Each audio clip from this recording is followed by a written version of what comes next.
जय हिंद साथियों। हमारे चैनल में आपका बहुत बहुत स्वागत है। यहाँ पे आज बात होगी ऐसे दो बैंकों की जिनका प्राइस लगभग लगभग सेम ही चल रहा है, ऊपर नीचे 2-3 रुपए जो है ऊपर नीचे ही चल रहा है। तो सबसे पहले यहाँ पे बात होगी आईडीएफसी फर्स्ट बैंक लिमिटेड के बारे में। तो यहाँ पे मैं आपको बता दूँ, यहाँ पे ये इनका 6 महीने का चार्ट लगा हुआ है। तो यहाँ पे 6 महीने का चार्ट ये दिखाता है, यहाँ से देखिए, यहाँ से दिसंबर से जो है गिरावट लगातार हुई, इसमें लगातार गिरावट हुई है। ये 66 रुपये से लेकर लगातार गिरावट हुई यहाँ तक, और ये 52 रुपये तक यहाँ पे लगातार गिरावट हुई। उसके बाद आप देख सकते हैं फिर यहाँ से 17 मार्च के बाद जो यहाँ पे रैली आई है, तो आप ये देख सकते हैं ये 52 रुपये से 68 रुपये तक गया है शेयर। ठीक है, तो अभी इसने तभी से भी काफ़ी अच्छे रिटर्न बना के दे दिए हैं।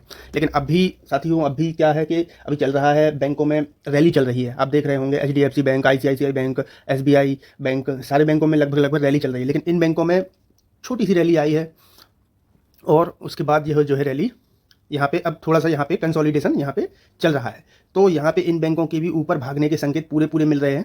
ठीक है, तो उस हिसाब से मैंने आपके लिए ये शेयर लाया हूँ। 67 रुपये का शेयर है। यहाँ पे ज़्यादा रिस्क लेने की आवश्यकता है नहीं है। ठीक है फ्रेंड्स, यहाँ पे ज़्यादा रिस्क लेने की ज़रूरत है नहीं है। छोटा मोटा शेयर है, छोटा मोटा अमाउंट लगाने का है और डालने का है और भूल जाने का है। ठीक है फ्रेंड, और ये आराम से आपको 100 रुपये तक शेयर ये आराम से जाएगा। इसी प्रकार का दूसरा शेयर भी है, उसके बारे में भी बात करेंगे। तो यहाँ से अब आगे चलते हैं, आगे इसका समरी देख लेते हैं। ठीक है फ्रेंड, तो यहाँ पे आईडीएफसी फर्स्ट बैंक के बारे में बात करें तो यहाँ पे इसका मार्केट कैप है 49,154 करोड़ रुपए। काफ़ी हद तक ठीक मार्केट कैप है।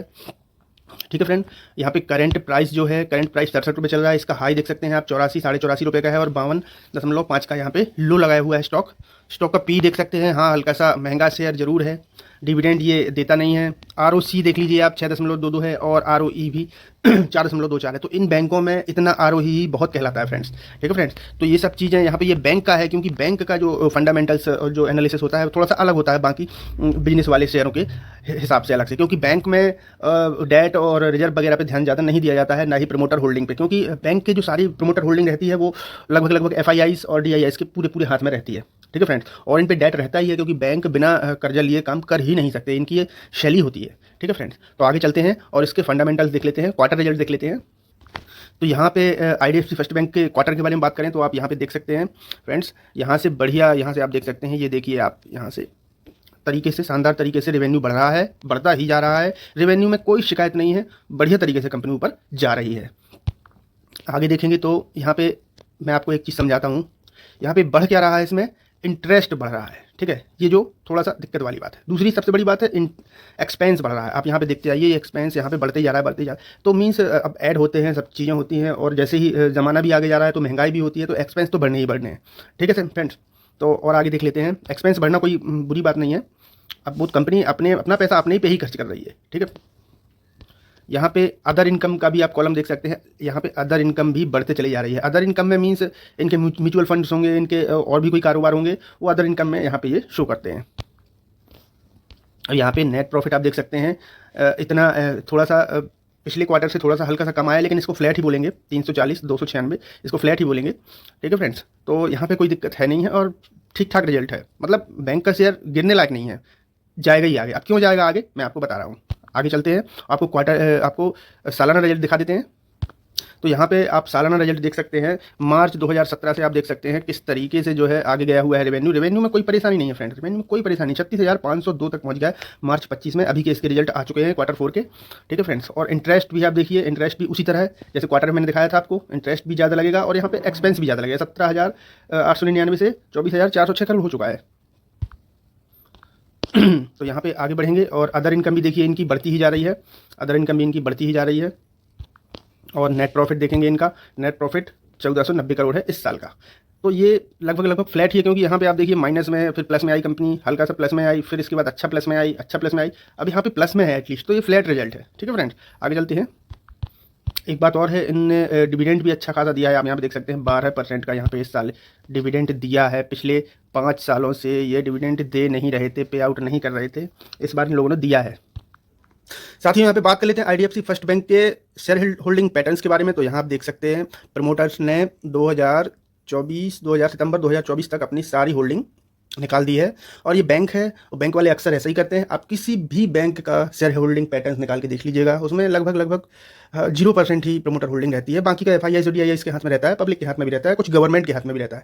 ठीक है फ्रेंड्स, तो ये थोड़े से शेयर बैंकिंग जो शेयर होते हैं, थोड़े से इनके फंडामेंटल्स, इनके शेयर होल्डिंग पैटर्न्स थोड़े से अलग होते हैं बाकी सारे शेयर से। ठीक है फ्रेंड, तो ये चीज़ आपको समझना होगी क्योंकि ये बैंक है। तो यहाँ पे आप देख सकते हैं एफआईआई ने अपनी होल्डिंग बढ़ा के रखी है। यहाँ पे आप देख सकते हैं 19 से 27 और 25 68%। 25 मीन्स चौथाई भाग बैंक का शेयर, इस बैंक का शेयर एफआईआई के पास है।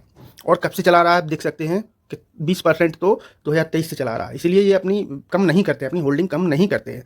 यहाँ पे डीआईआई ने इस बार अच्छा खासा स्टेक लिया है। डीआईआई ने आप देख सकते हैं 7% से 5, 6, 6, 7, 11, 16, 19 डीआईआई ने अच्छा स्टेक बढ़ाया है। मतलब डीआईआई को कहीं ना कहीं मालूम है कि शेयर का प्राइस ऊपर जरूर जाएगा, क्योंकि छोटा इसका मार्केट कैप है, तो उस मार्केट कैप को बढ़ना जरूरी है, क्योंकि ये अभी बड़ा बैंक बना नहीं है, इसका मार्केट कैप अभी छोटा है बाकी बैंकों के हिसाब से, इसलिए इसको ऊपर जाना जरूरी है, जाएगा। ठीक है, यहाँ पे एक और प्लस पॉइंट मिल जाता है गवर्नमेंट ने देखिए अपनी, यहाँ पे गवर्नमेंट ने भी होल्डिंग बढ़ाई है। यहाँ पे देखिए 397, 392, 372, 372, 371, 351, 9 सीधा 9 और 916। ठीक है फ्रेंड्स, और सबसे बढ़िया पॉजिटिव बात आप यहाँ पे देख सकते हैं पब्लिक ने भी यहाँ से बढ़ाई है 27, 26, 27, 28, 29, 47। यहाँ पे 47 इकट्ठा कैसे हो गई, क्योंकि यहाँ पे आप देख सकते हैं सितंबर में पूरी होल्डिंग यहाँ पे आईडीएफसी ने बेच चुका था, इसीलिए पब्लिक के पास थोड़ा सा माल ज़्यादा आ गया। लेकिन इसके बाद पब्लिक से माल छीना गया है, आप यहाँ पे देख सकते हैं। ये बहुत ही अच्छी बात है, जब पब्लिक से माल छीना जाता है तो शेयर रॉकेट बनता है। ये मैं आपको बताऊँ, मैं शेयर मार्केट में करीब 2017 से हूँ, लेकिन कंटिन्यू मैं 2019-20 से कंटिन्यू हूँ। ठीक है, तो इतने सालों का जो अनुभव है, जो एक्सपीरियंस है, वो यही बताता है कि जब भी पब्लिक से माल छीना गया है तब भी स्टॉक रॉकेट बना है। ठीक है फ्रेंड्स, बाकी आईडीएफसी फर्स्ट बैंक लिमिटेड के शेयर में और कोई कमी नहीं है। जैसे बैंक का रिजल्ट होता है, जैसे फंडामेंटल्स होते हैं, वैसे ही है। ठीक है फ्रेंड्स, तो इस शेयर के भागने के संकेत मिल रहे हैं। ठीक है फ्रेंड्स, तो ये अपनी सोच समझ के इसमें आप स्टेक कितना खरीदें कितना ना खरीदें, वो आपके ऊपर डिपेंड है।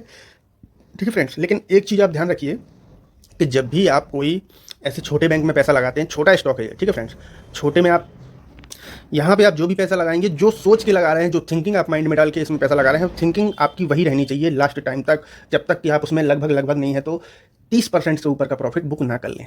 10-15% का प्रॉफिट कोई भी बुक कर लेता है और अगले स्टॉक में घाटा खा जाता है, बराबर हो जाता है, माइनस में चला जाता है। ठीक है फ्रेंड्स, मैं आपको बता रहा हूँ, ये अनुभव है, मेरे कड़वे अनुभव हैं जो आपको मैं दे रहा हूँ।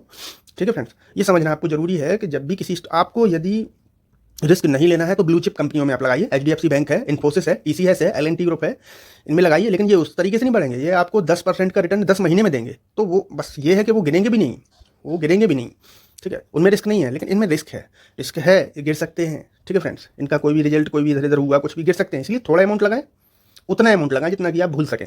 बस फ्रेंड, मेरा यही कहना है, उतना अमाउंट लगाएं जितना कि आप भूल सकें। स्टॉक 10 रुपये गिर रहा है, आप एवरेज कर लें, इससे कि आप फायदे में रहेंगे।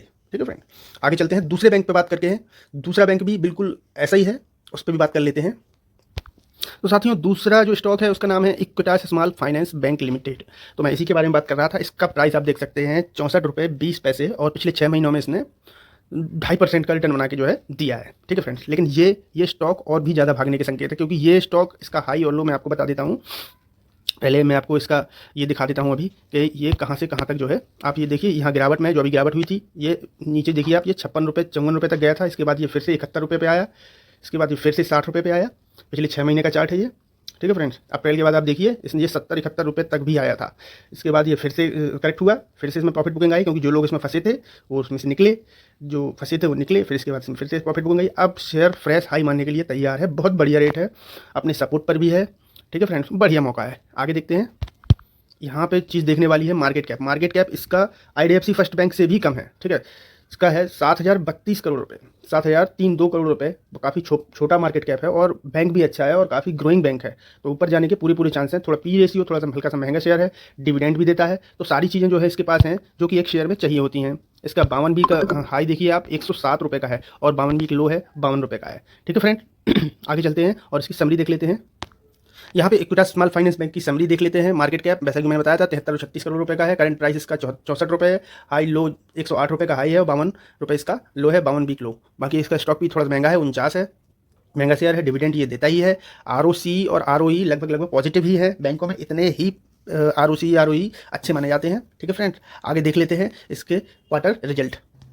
तो इक्विटास स्मॉल फाइनेंस बैंक के क्वार्टर रिजल्ट भी आ चुके हैं, कुछ 2-3 दिन पहले आया था इसका रिजल्ट। यहाँ पे आप देख सकते हैं कितना शानदार है ये देख सकते हैं आप, 1100, 1400, मतलब सब बढ़ते क्रम में है, बढ़ते क्रम में रेवेन्यू आ रहा है, मतलब कंपनी में कोई परेशानी नहीं है, आराम से स्टॉक ऊपर जा सकता है।